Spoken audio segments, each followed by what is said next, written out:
From UFOs to psychic powers and government conspiracies, history is riddled with unexplained events. You can turn back now or learn the stuff they don't want you to know. A production of iHeartRadio.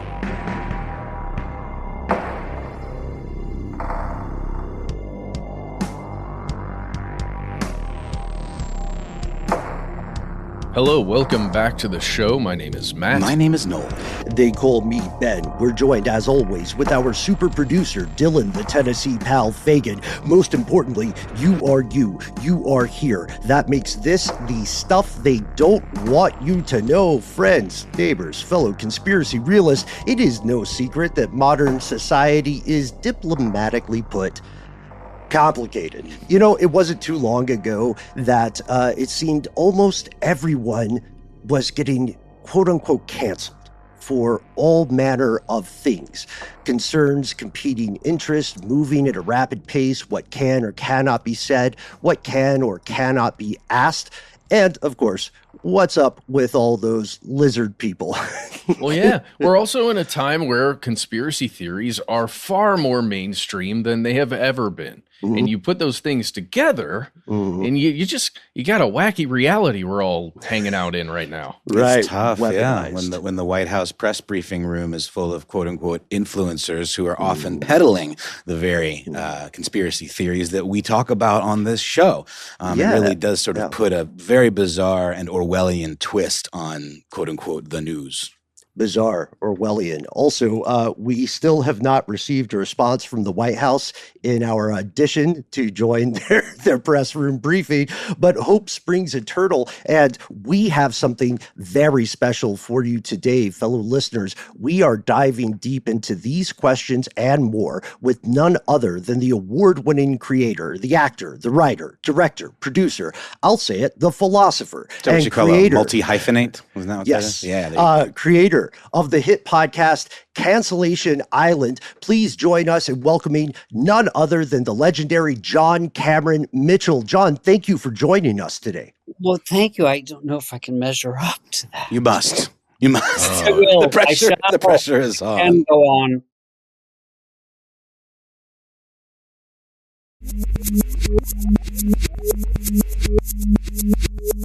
Can I get something out of the way, guys, that is not related to our interview? Oh, you must as well.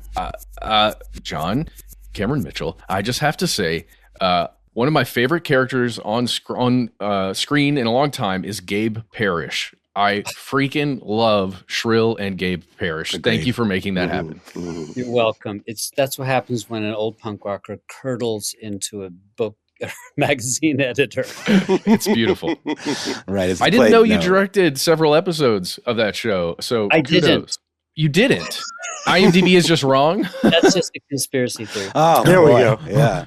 No, I didn't. I mean, I have a feeling I might have if it had continued. I wish it had. Well, speaking of the internet being wrong, you and I hung out not too long ago when you were coming through at Atlanta doing some incredible talks on a kind of a lecture circuit here at Emory, and someone asked you about your pronouns because of what Wikipedia said. I believe it is couched you as being non-binary, and you were like, no, that's not true, and I have no control over Wikipedia. I just thought that was a very telling, interesting moment. Yes. It isn't untrue that I'm non-binary. I just don't like the term. Of course. But to be categorized by that in that way, I just thought it was interesting. They were like, nope, nothing to do with me. Well, it's interesting. You know, identity is being an actor, being a writer, identity, which always had good intentions of calling awareness to systems that are unfair.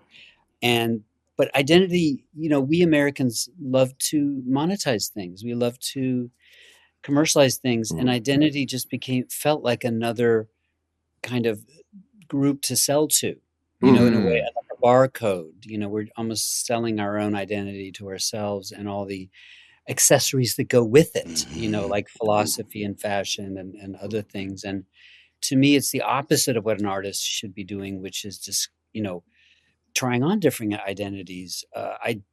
Imagining yourself as someone you are not. That is the point of fiction, is putting your feet in the shoes of someone you're not and going, wow, I actually have something in common, which is the opposite of identity's story, which is stay in your lane. Don't tell a story that's not your own. And then you end up going, what is my story? Who am I?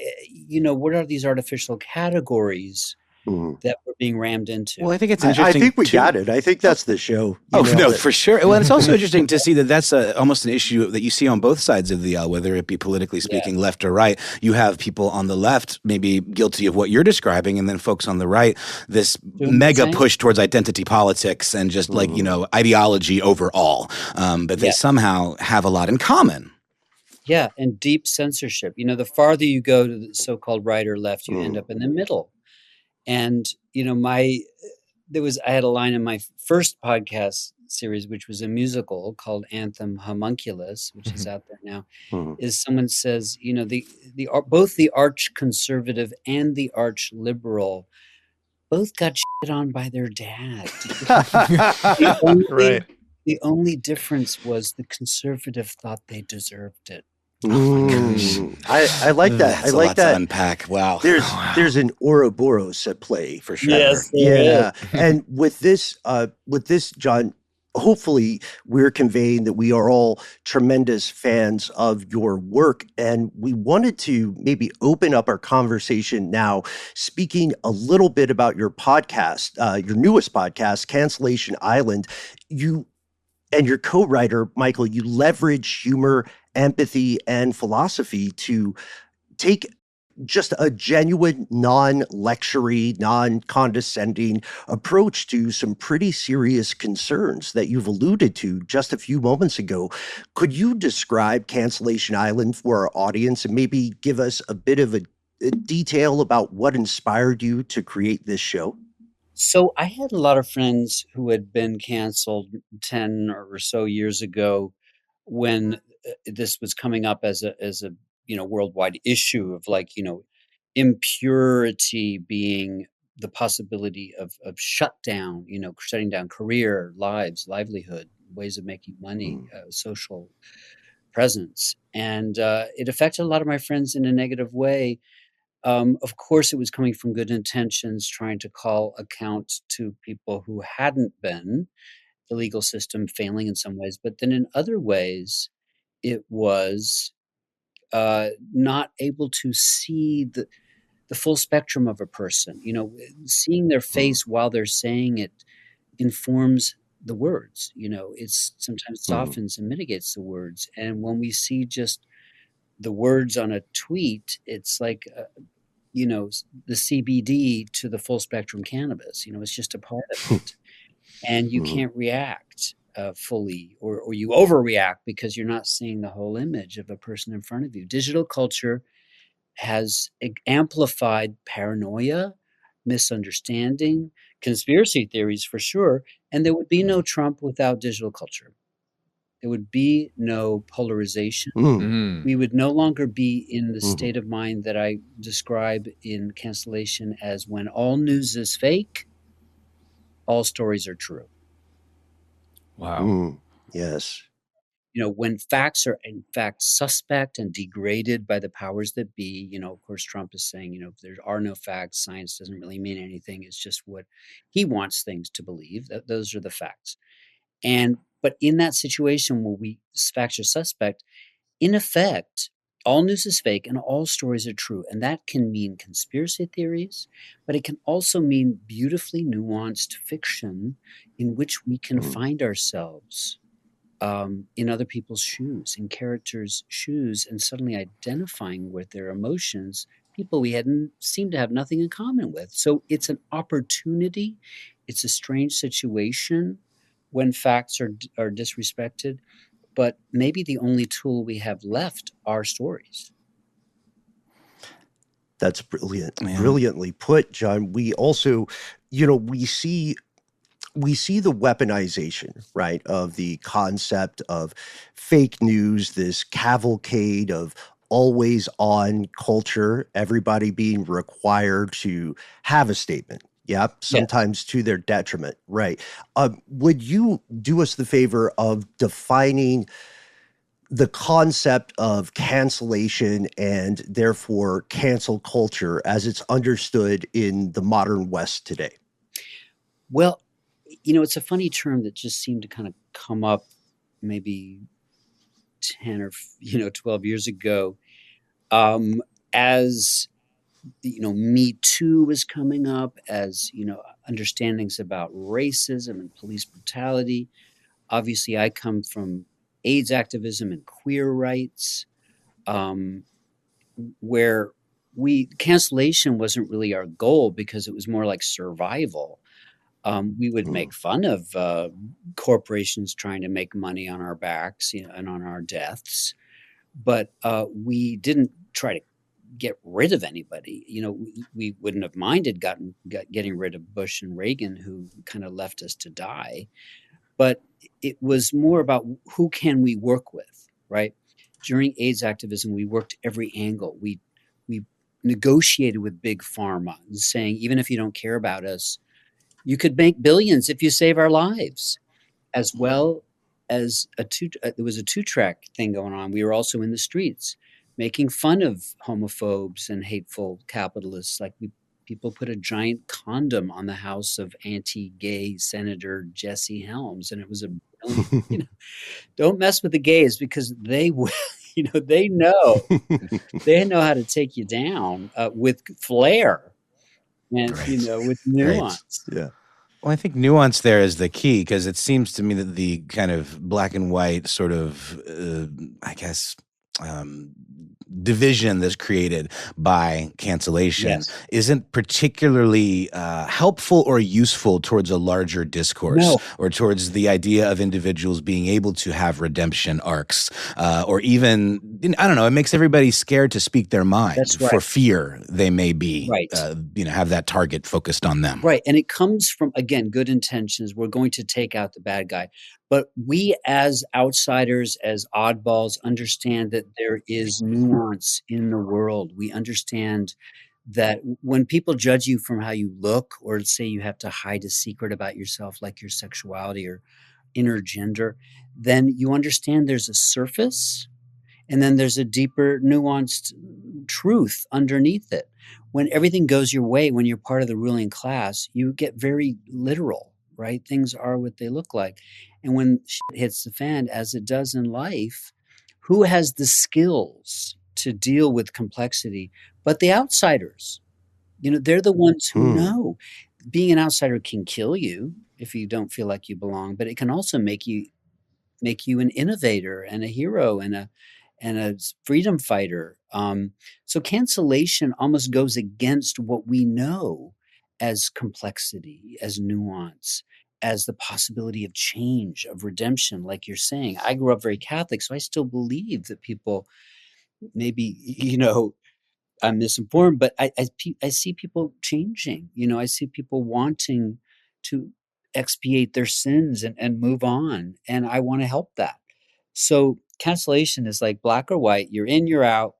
And it risks us imitating our oppressors, who are more literal, who are more black and white. So cancellation became a weapon when the legal system failed.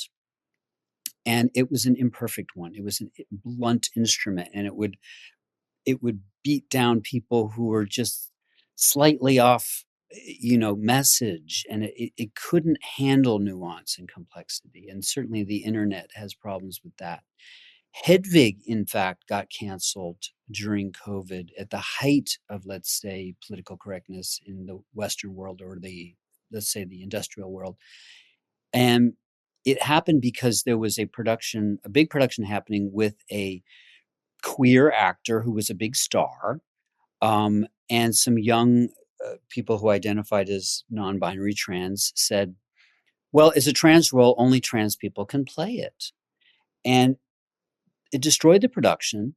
The actor got into drunken DM fights with those people who were really just young actors who wanted the role. There are not enough gender nonconforming roles, that's for sure. And I always try to write them, but I don't limit who can play things. Like Hedvig is about drag and rock and roll. It's not about trans. The character is forced into an operation. That is not a trans story. That's a story of mutilation by the patriarchy, telling us what is male and what is female. And a female is a man without a penis.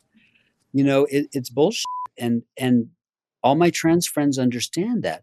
But when you're 19 and trans and you're weaned on political correctness, you're like, well, that's roles being stolen from me. And the actor that they canceled ended up trying to kill himself twice. You know, and I think one of the accusers has apologized since, but it's like, is Hedwig really the enemy here? You know? Yeah, it seems like a big waste of time. A lot of the time. I mean, let's focus on bigger problems here. We're doing Steve Bannon's work for him.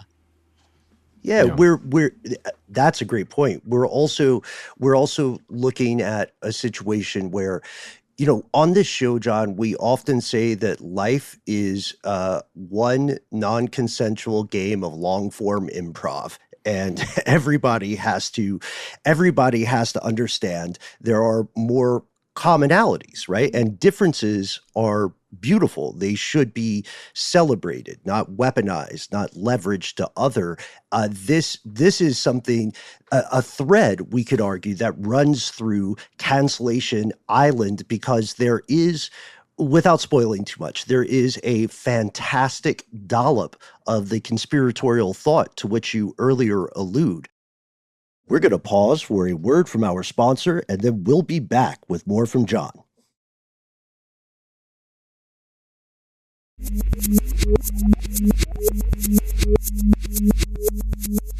And we're back. Personally, really enjoy episode 4, where things kick off and we get this we get this download of one of our show's favorite conspiracy theories of all time, which speaks in brilliant metaphor to these questions of identity. The idea that a secret faction of the world's most powerful people are, in fact, not people at all, but like extra dimensional reptiles. And please. Oh, sorry, I was just going to say, Ben, I was reading up on some of the metaphor of that you mentioned, and I'm really excited to get into this, because it becomes, when you start to look at it like a metaphor, a way of describing just sort of unseen forces rather than a literal, exterior, interloper from another dimension. And it can often have that effect of what we call, or we didn't make this up, but the thought terminating cliche, where there's some truth to something, or it represents a truth, but by going too all in with the weird thing, you kind of throw the baby out with the bathwater for a lot of people. Exactly. So here's the question, John. When you and Michael are writing this, and you chose this long-running conspiratorial thought process, right? Be it a cliche or not, what drew you to this? What fascinates you about the reptilian concept? Well, to me, conspiracy theories have always been somewhat interesting, though part of me goes, where are the conspiracy theories of people secretly trying to help us? I love that. We know not everyone is evil, and we also know that secret things happen in different ways, and some people actually are. There's a term, paranoid, which means the irrational belief someone's trying to hurt you. But another term which I've used in Anthem, which is pronoid, which is the irrational belief that someone's trying to help you. Why are aliens? Can you imagine? I know. Why are aliens and lizards always bent on doing evil? Aren't some humans good or seeking good? And why wouldn't, aliens and lizards follow suit with their complexity? Actually, that's all what our second season is all about, is aliens canceling aliens. Well, John, there is a really interesting movement happening in kind of that UFO UAP space, where there's a growing belief that whatever the extraterrestrials are that are being seen, in the skies, are here to help humanity at some point, like save ourselves, essentially, from ourselves.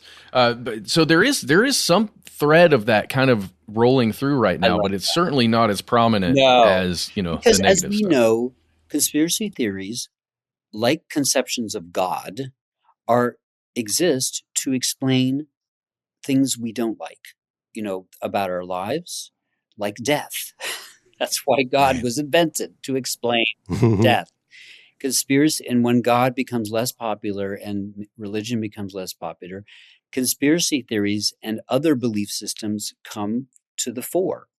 And we as Americans are very innovative about all kinds of things, including our conspiracy theories and even our religions. You could say that Latter-day Saints and, other homemade Scientology, homemade American religions do the same thing, but they have in explaining why we're unhappy, but also creates very lovely capitalist goals. Mormonism and Scientology are highly American because they're making money is almost close. You're closer to God when you make money. We always talk about just how money is a religion in and of itself. Often that's something that comes up here on the show quite a lot. Catholicism is very close to that prosperity Catholicism, and very far from former Pope, Francis's more, let's say, socialist, benevolent. Yeah. Yes, sure. Because there's nothing more socialist than early Christianity. In other words, I find all of this really fascinating, and I might just jump back to a very early conspiracy theory, in effect, in the early Christian church.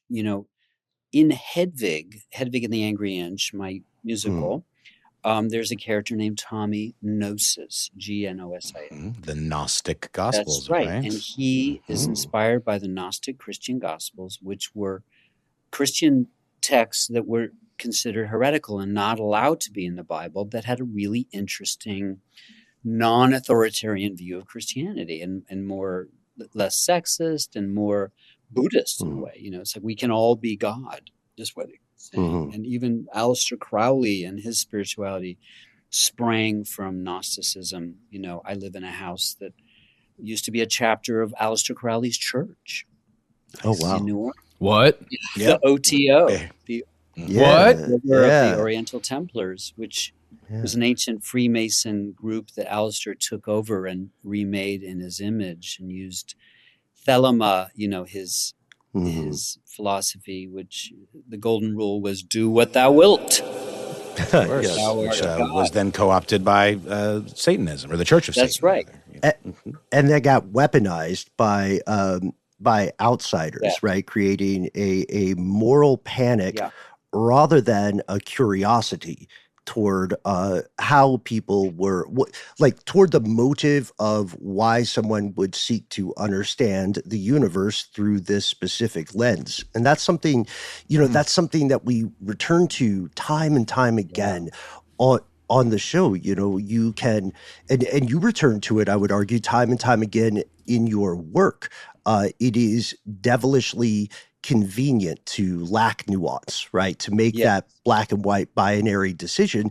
But your work, not just in Cancellation Island, but overall, I would posit, your work challenges the audience to exercise empathy and curiosity. And that's why we find it so fascinating that you included one of the primary weaponized conspiracy theories used to other people, right? Like, I don't like this guy, therefore lizard They're person. a lizard person. Well, to get back to the lizard people, which, the most complex, or let's say thorough investigation of is by Ike. What's his name? David. We know him. We spoke to him on the show. He's legendary, and he has an Aleister Crowley-like aura about him.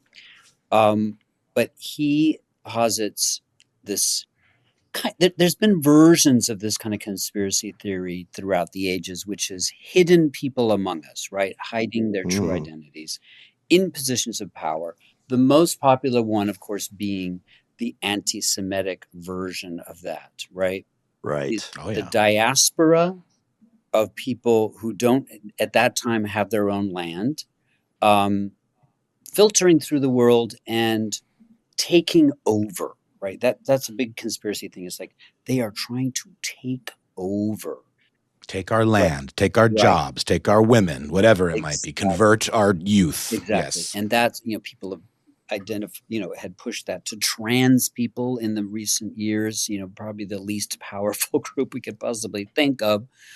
And, billionaires like J.K. Rowling and Dave Chappelle spending all of their capital on punching down to this new group of lizard people among us called trans people. Originally, it was whoever you didn't like, right? It was foreigners, it was Jews, it was black people, it was versions of queer people. Women, were always considered subhuman and somewhat dangerous. Immigrants is a hot one these days. The shadowy immigrant coming to take over, to infiltrate, right, our purity. And the protocols of Zion, of course, pushing the alternate reality of invasion, secret invasion.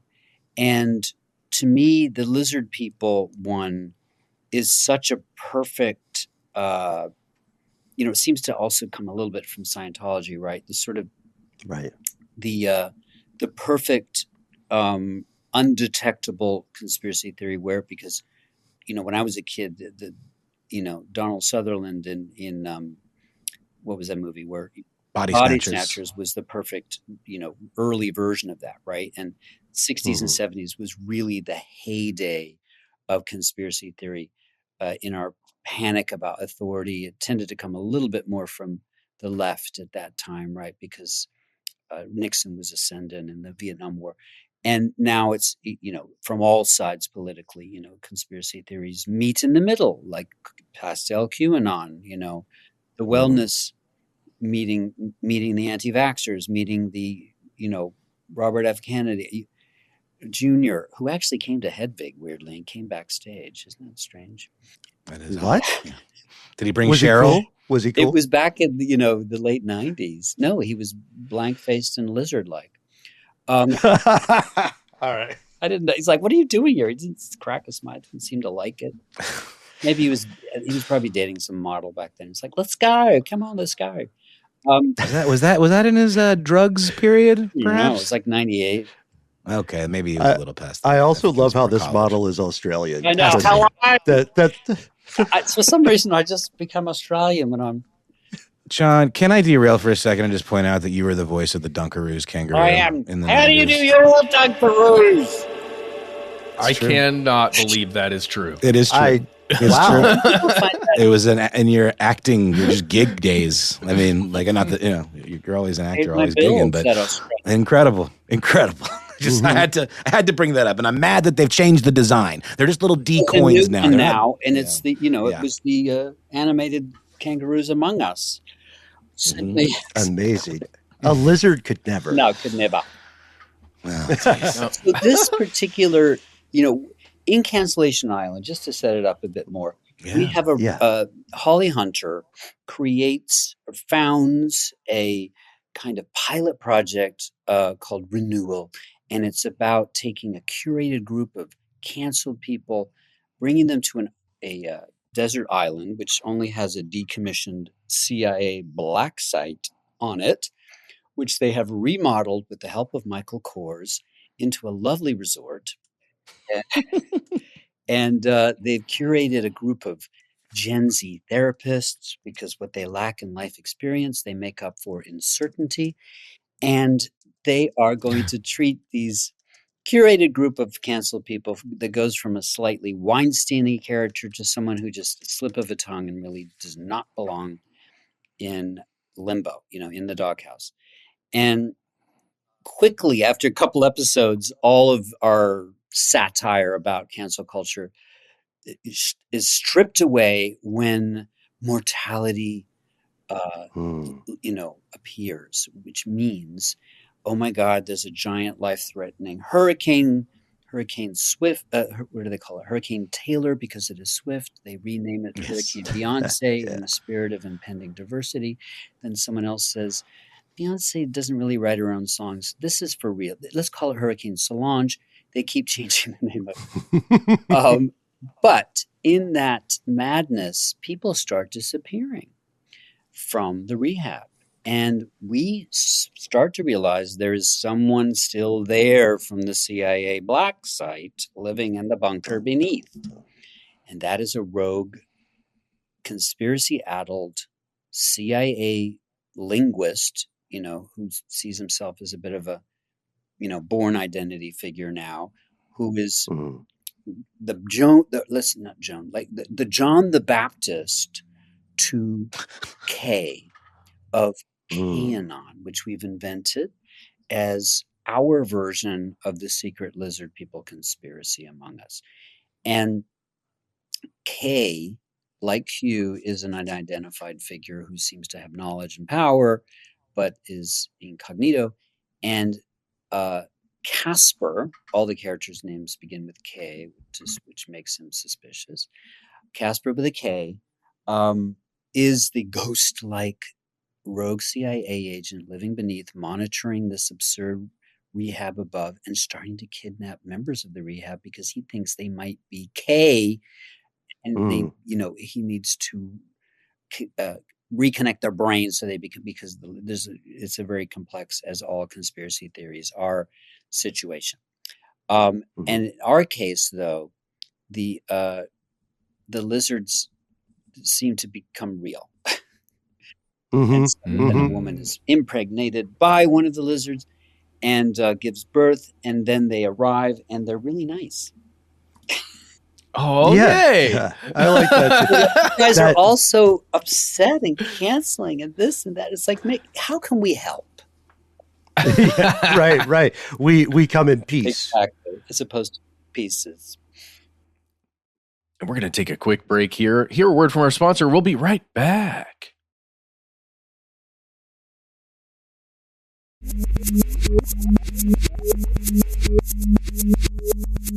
And we're back. This is something that, again, I hesitate to overuse the word resonance, but this exploration of, dare we say, truth through fiction, I think it challenges our audience to explore not just metaphor, but to apply that metaphor to lived experience, right, on an individual level. So I'm with you, John. I'm hoping that there are lizard people. I would love it if one of the many alleged reptilians came out and finally had the press conference and said, hey, you know what? Yes. Yeah. Yeah, it's all true. We're worried about you guys. You should call your mom. Right.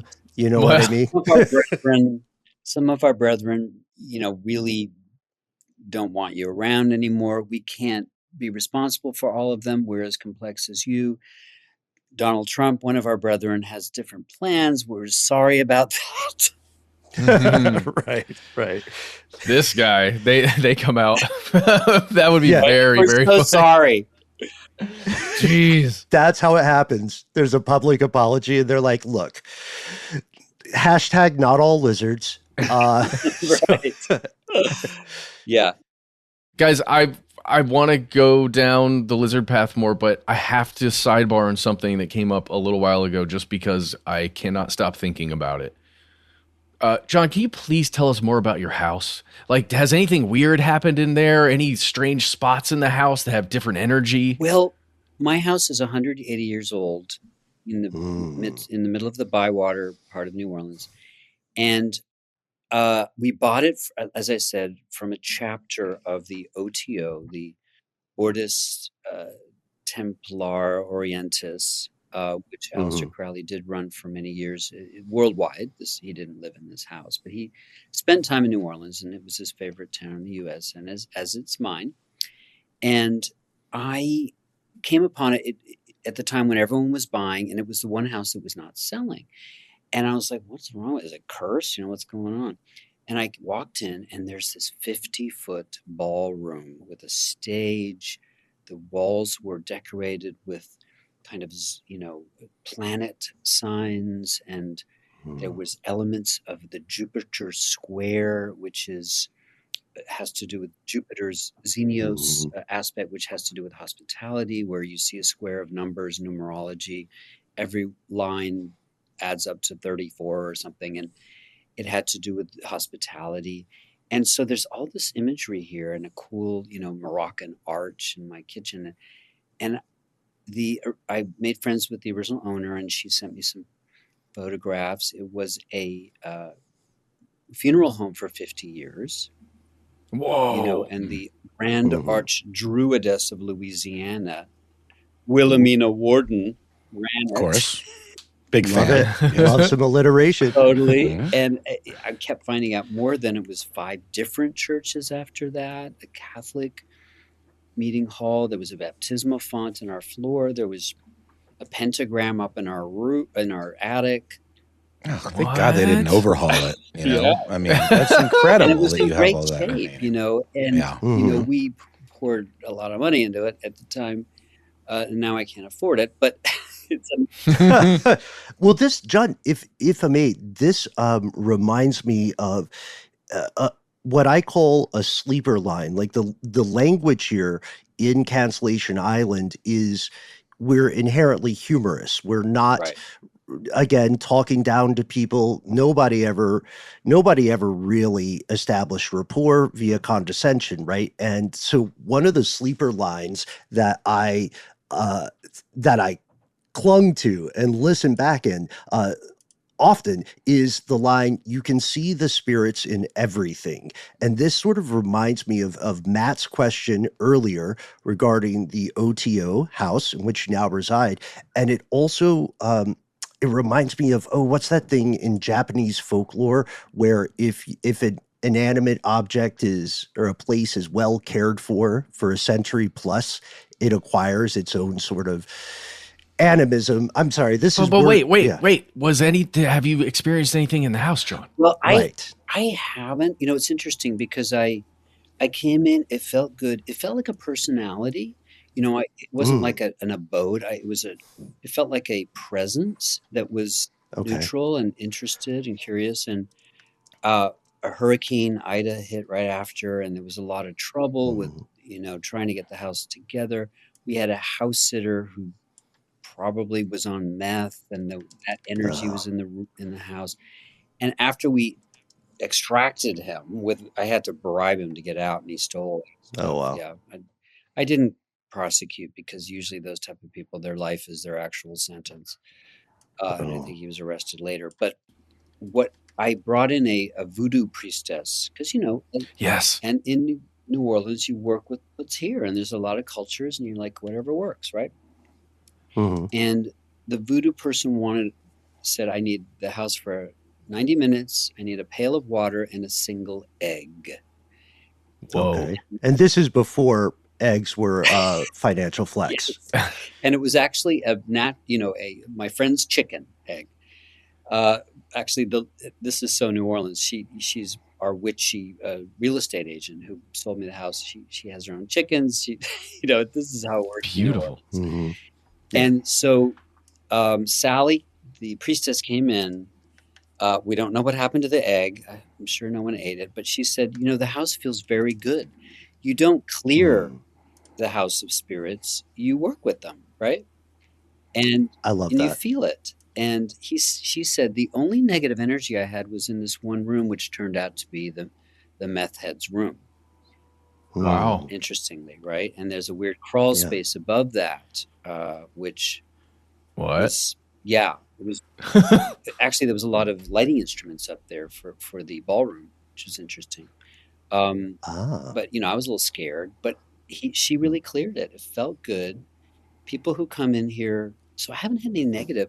I've known when the house is unhappy, i.e. we haven't been taking care of it, or it loves people, it loves events, artistic events. It's becoming a bit of an artist residency. I'm trying to raise money to keep it going. Beautiful. And local people can use it for whatever they can charge. Yeah.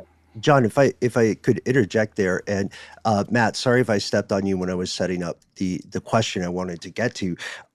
So, John, we can confirm at least some people there have felt there is, far be it to call it animism, but felt a presence. They feel the presence of the house, but also here's my favorite thing that happened.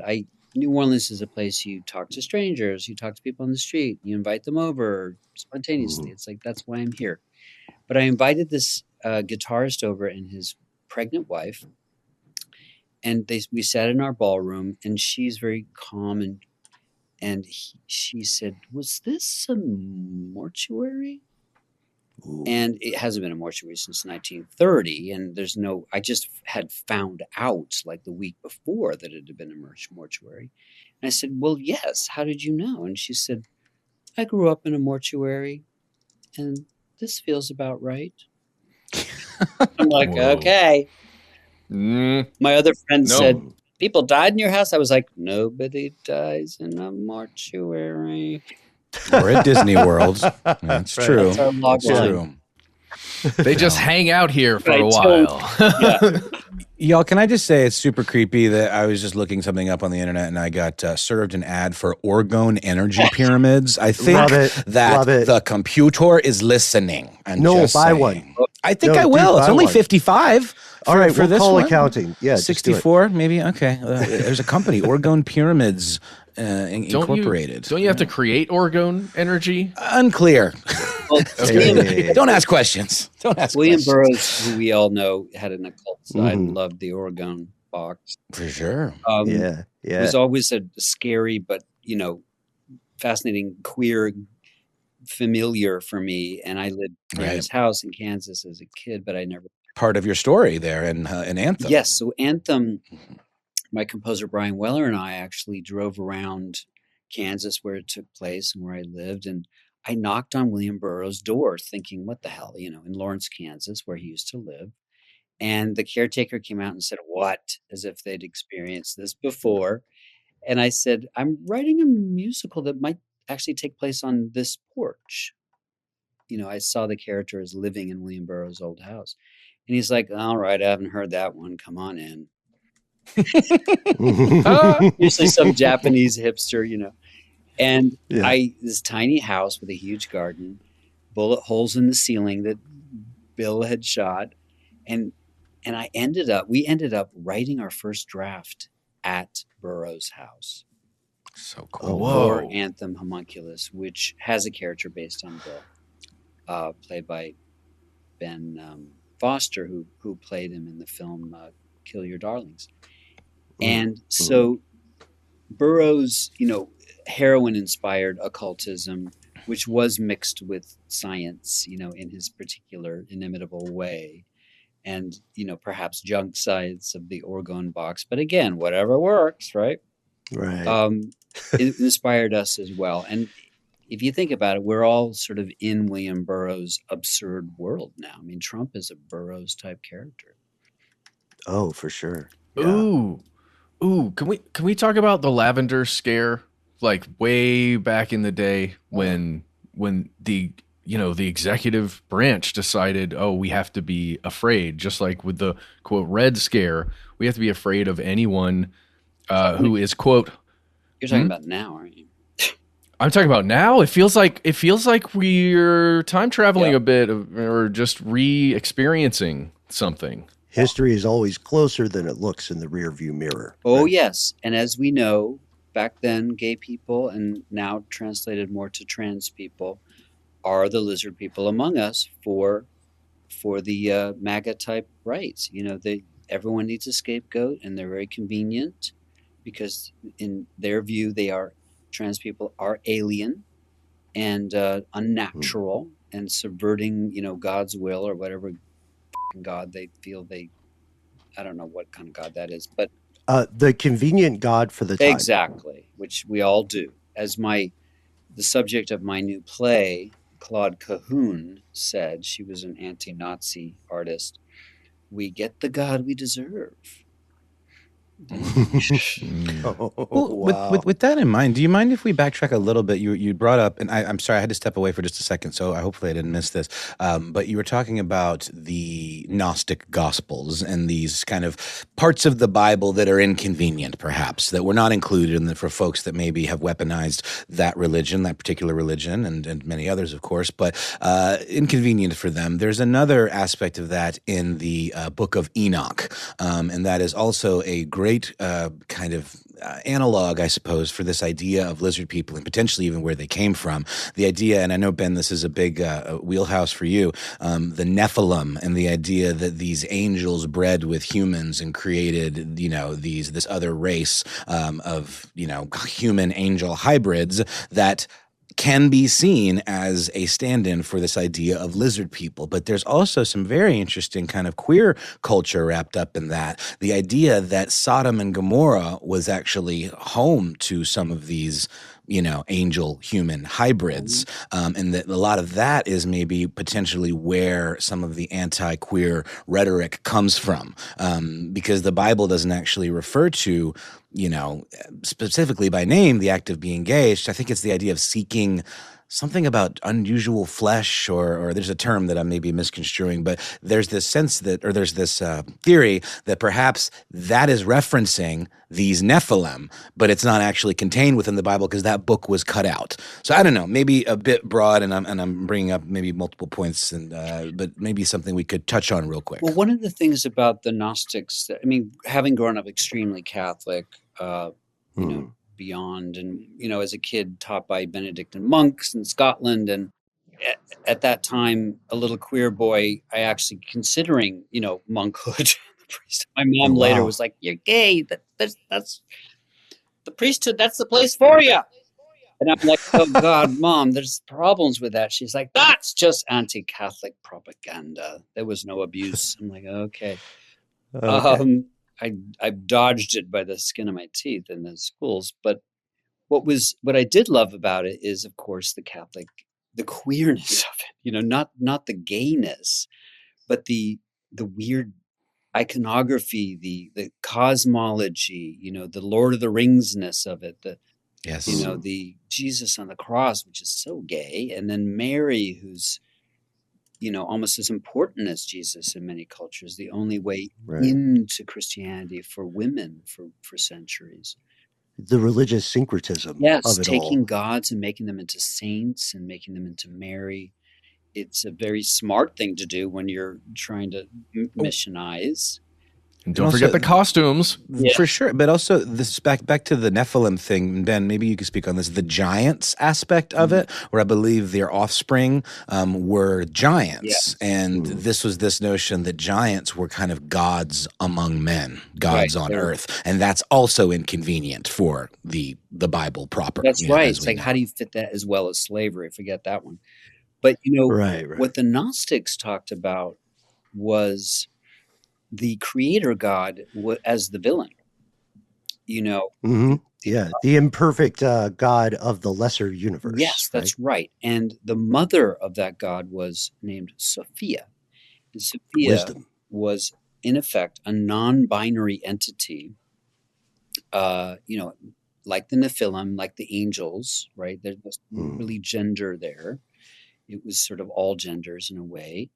And Sophia, which means wisdom, came from the pleroma, which was the higher heavens, to give birth in our world, our universe, so to speak, almost illicitly, because you were supposed to give birth with a partner in a way. And she was like, "I'm going to do it myself." Parthenogenetic reproduction, in effect. And in some Gnostic stories, she was so horrified at what she produced that she wrapped God's face in a cloud and tiptoed away, leaving him to think he was the only thing in existence. So I talk about this in my show, The Origin of Love, which talks about how Hedwig came about. And I say, well, kids, to the Gnostics, God was a dumpster baby. And his flawedness, and it was a male-identified thing, begat our flawedness. And Adam and Eve, or let's say Adam at first, was lifeless, and it took the spark of Sophia, the divine spark, coming to give it life. And Eve was a manifestation of Sophia. So in Hedwig, Tommy compares Hedwig to Eve, the woman who wanted to know shit, the first saint. And even Jesus was a kind of manifestation of Eve. to the Gnostics as someone who brought up love, which was not a word used in terms of divinity in the Old Testament.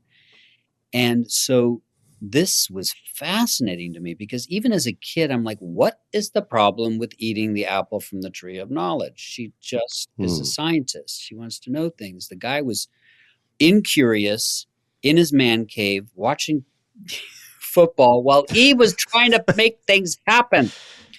Right. And I'm like, what is wrong with that? Even as a child, I'm like, this story is being interpreted incorrectly. So when I read the Gnostics, I'm like, bingo, this is another way to look at Christianity, same stories of Christianity.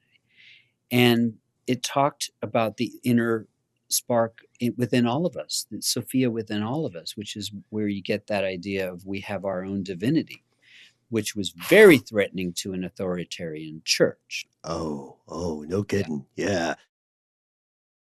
And hold the phone, folks, friends, and neighbors. We're going deep in this conversation, so much so that we are going to make this interview segment a two-parter. Now, we're not sure where we're ending it just yet, full disclosure. So we don't know what we've... what zinger we left you with. Right, but we don't want to leave you, again, without a dope spell to spit to. So Spit to. So please join us in a few days where we'll follow up with part 2 of our conversation with John Cameron Mitchell and Cancellation Island. In the meantime, you can find us online. You can call us on a telephone. You can always reach us at our good old-fashioned email address. Online, we exist at the Handle Conspiracy Stuff on all the social media platforms of note, including YouTube, where video content galore exists for your perusing enjoyment. Facebook, where you can join our Facebook group. Here's where it gets crazy. At X, FKA Twitter. On Instagram and TikTok, however, we're Conspiracy Stuff Show. Don't let the concept of pronoid escape any of us. I think that is one of the coolest ideas that I've heard in a while. I agree. It's not something I was aware of. You can call us right now and tell us what you think about that or for anything else we've been talking about so far. Our number is 1-833-STDWYTK. When you call in, give yourself a cool nickname and let us know if we can use your name and message on the air. If you don't like using your voice to communicate, why not send us an email? We are the entities that read each piece of correspondence we receive. Now, of course, you don't have to just choose one thing. You can email even if you do like being on the phone. We accept all comers here. Join us out here in the dark. Be well aware yet unafraid. Sometimes the void writes back. How do you know for sure? There's one way to find out. Conspiracy at iHeartRadio.com.